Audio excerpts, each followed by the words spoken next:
9 live पर लता मंगेशकर के बारे में हम बात कर लेते हैं। तो लता मंगेशकर इस समय जिंदगी और मौत की जंग लड़ रही हैं। कोरोना संक्रमित होने की वजह से आईसीयू में भर्ती हैं और लगातार ऑक्सीजन के सपोर्ट पर है। डॉक्टर ने यही कहा है कि 10-12 दिन और लगेंगे लता मंगेशकर को अस्पताल से डिस्चार्ज करने में। लगातार दुआएं हो रही है उनको लेके।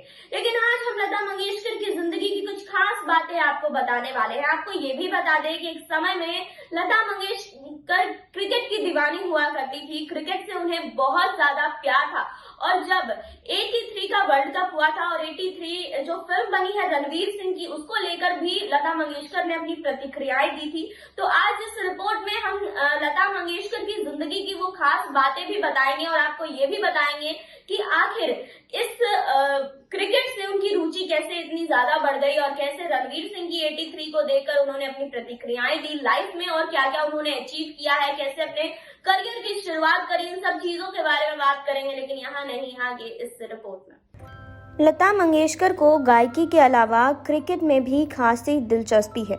सुरों की मलिका अपने खाली वक्त में या तो रियाज करती हैं या फिर अपना पसंदीदा मैच क्रिकेट देखना पसंद करती हैं। लता जी 1983 में लॉर्ड्स के मैदान में हुए गौरवशाली वर्ल्ड क्रिकेट कप की जीत की गवाह भी रही हैं। इससे आप समझ सकते हैं कि किस हद तक उन्हें क्रिकेट पसंद था। जी हाँ, आपको बता दें कि सिर्फ यही नहीं, उन्होंने इंडियन टीम के लिए पैसा जुटाने के लिए स्पेशल कॉन्सर्ट भी किया था जिसमें उनके साथ क्रिकेटर्स ने गाने गाए थे। जी हाँ, तो आपको बता दें कि हाल ही में रणवीर सिंह स्टारर फिल्म 83 में 1983 लॉर्ड्स के मैदान पर हुए गौरवशाली पलों को स्क्रीन पर दिखाया गया है। जी हाँ, इस फिल्म की वजह से लोगों को एक बार फिर भारतीय क्रिकेट के सुनहरे दिनों की यादें ताज़ा हो गई। लेकिन शायद ही किसी को पता होगा कि भारत की प्रसिद्ध गायिका लता मंगेशकर ने खुद दर्शक दीर्घा में बैठकर तालियां बजाते हुए उन पलों को जिया था। एक इंटरव्यू में लता ने बताया था कि तनाव से भरा माहौल था, लेकिन जैसे जैसे मैच का आखिरी दौर आने लगा मुझे भारत की जीत पर पूरा भरोसा हो गया था। हालांकि क्रिकेट में कुछ कहा नहीं जा सकता कि कब मैच कहां पलट जाए। लता मंगेशकर ने बताया था कि पूरी क्रिकेट टीम मैच से पहले मुझसे मिली थी। हर क्रिकेटर यही कह रहा था कि मैच हम ही जीतेंगे। मुझे याद है कि मैंने उनसे पूछा भी था कि आप लोगों को क्या लगता है। टीम ने पूरे विश्वास से कहा था कि जीत जाएंगे और जीत कर इतिहास रच दिया। ये बहुत बड़ी बात थी। लता ने आगे बताया कि जब टीम ने मैच जीत लिया तो क्रिकेट बोर्ड के पास पैसे नहीं थे, इसीलिए एक स्पेशल कॉन्सर्ट किया। फिलहाल आपको बता दें कि लता मंगेशकर ने बताया था कि 1983 में लंदन छुट्टियां मनाने वो गई थी और लंदन में ही मेरी मुलाकात NKP साल्वे साहब से हुई थी। जब भारतीय टीम जीत गई तो उन्होंने मुझसे कहा कि वे लोग इस शानदार जीत पर एक प्रोग्राम करना चाहते हैं, क्या वो प्रोग्राम आप करेंगी? मैंने कहा हाँ, ज़रूर करूँगी। तो 17 अगस्त को मैं दिल्ली पहुँची। मैंने स्पेशल शो किया और इस शो में मुकेश भैया का बेटा नितिन मुकेश और सुरेश वाडेकर ने भी साथ दिया। राजीव गांधी भी उस शो में मौजूद थे।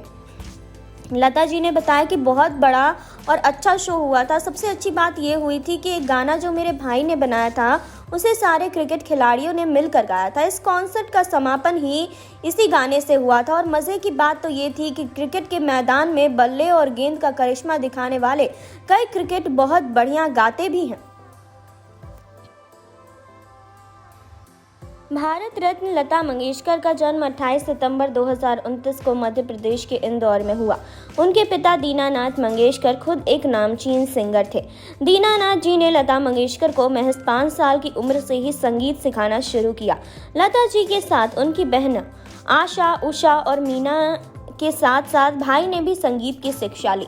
लता जी की शुरुआती शिक्षा दीक्षा इंदौर में हुई। आपको बता दें कि लता अमान अली साहब और बाद में अमानत खान के साथ भी पढ़ चुकी हैं। लता मंगेशकर को ईश्वर की तरफ से सुरीली आवाज़ मिली थी। अपने मिलनसार व्यवहार और जानदार अभिव्यक्ति के कारण वो जल्द ही चीज़ों को ग्रहण कर लेती थी। 7 साल की छोटी सी उम्र में लता मंगेशकर को पहली बार एक नाटक में काम करने का मौका मिला था। उनके काम की सराहना तो हुई, लेकिन लता की दिलचस्पी संगीत में थी और उनका झुकाव भी संगीत की तरफ ही रहा। साल 1942 में लता मंगेशकर के पिता का निधन हो गया। जी हाँ, तब लता केवल 13 वर्ष की थी और उनके कंधों पर परिवार की जिम्मेदारी आ गई। तब नवयुग चित्रपट फिल्म कंपनी के मालिक और पिता के दोस्त मास्टर विनायक परिवार की मदद के लिए सामने आए और लता मंगेशकर को एक सिंगर के साथ साथ एक्टिंग में भी काम दिलवाया। लता मंगेशकर आते ही इंडस्ट्री में हाथों हाथ लिया और ऐसे आपको बता दें कि वो आगे बढ़ती रही। अपनी शानदार आवाज़ के बावजूद उन्होंने शुरुआत में अपनी जगह बनाने में बहुत कठिनाइयों का सामना करना पड़ा।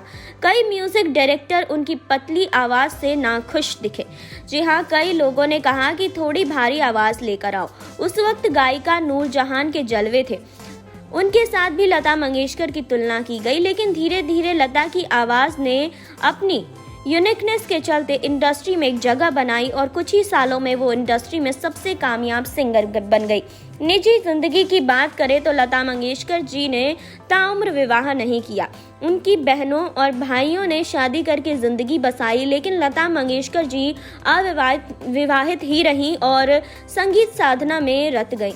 आपको बता दें कि पिता जीवित होते तो शायद लता कभी फिल्मों की तरफ रुख नहीं करती और शास्त्रीय संगीत में जीवन बिताती, लेकिन पिता के निधन के बाद परिवार के पालन पोषण के लिए लता को इस लाइन में आना पड़ा और उनकी पहली कमाई थी 25 रुपए। साल था 1942 और फिल्म थी कटी हसाल। जी हाँ, आपको बता दें कि इस फिल्म में गाना गाने के लिए लता को 25 रुपए का मेहनताना मिला था। लता मंगेशकर को पहली बार सराहा गया फिल्म महल के जरिए और इस फिल्म के गीत गाने वाला ने उनके नाम से धूम मचा दी। आपको बता दें कि इस फिल्म में नायक अशोक कुमार थे और फिल्म के गीत के साथ साथ आपको बता दें कि फिल्म भी सुपर हिट रही और लता मंगेशकर की सफलता का दौर शुरू हो गया। महल की सफलता के बाद लता मंगेशकर ने पीछे मुड़कर नहीं देखा। उनके साथ उनकी बहनों ने भी सफलता हासिल की। लता जी ने 2 आंखें 12 हाथ, 2 बीघा जमीन, मदर इंडिया, मुगले आजम आदि और महान फिल्मों में गीत गाकर इन्हें अमर कर दिया। महल के अलावा बरसात, एक थी लड़की, बड़ी बहन आदि फिल्मों में भी उन्होंने अपनी आवाज़ दी और सफलता हासिल की। लता मंगेशकर के नाम विश्व में सबसे ज़्यादा गाने का रिकॉर्ड है। उन्होंने हिंदी के साथ साथ 35 अन्य भाषाओं में भी गीत गाए हैं। बॉलीवुड और फिल्मी गीतों के उन्होंने अन्य गाने भी गाए हैं। आपने देखी अभी ये रिपोर्ट, आपने जाना लता मंगेशकर के बारे में, आपने जाना कि लता मंगेशकर ने अपनी लाइफ में कितना कुछ झेला है, अपनी जिंदगी में कितना कुछ झेला है। क्रिकेट को लेकर जो उनका प्यार था वो हमेशा देखने को मिला है। फिलहाल आप लता मंगेशकर को लेकर क्या कहना चाहते हैं, आप हमें कमेंट बॉक्स में बताइए। उनके लिए दुआएं कीजिए कि वो जल्द ही अस्पताल से डिस्चार्ज होकर घर वापस चले आएं। फिलहाल इस रिपोर्ट को लेकर क्या कहना है आपका, बताइए। जुड़े रहिए हमारे साथ, लाइक कीजिए, सब्सक्राइब कीजिए, बेल आइकन दबाना बिल्कुल ना भूलें।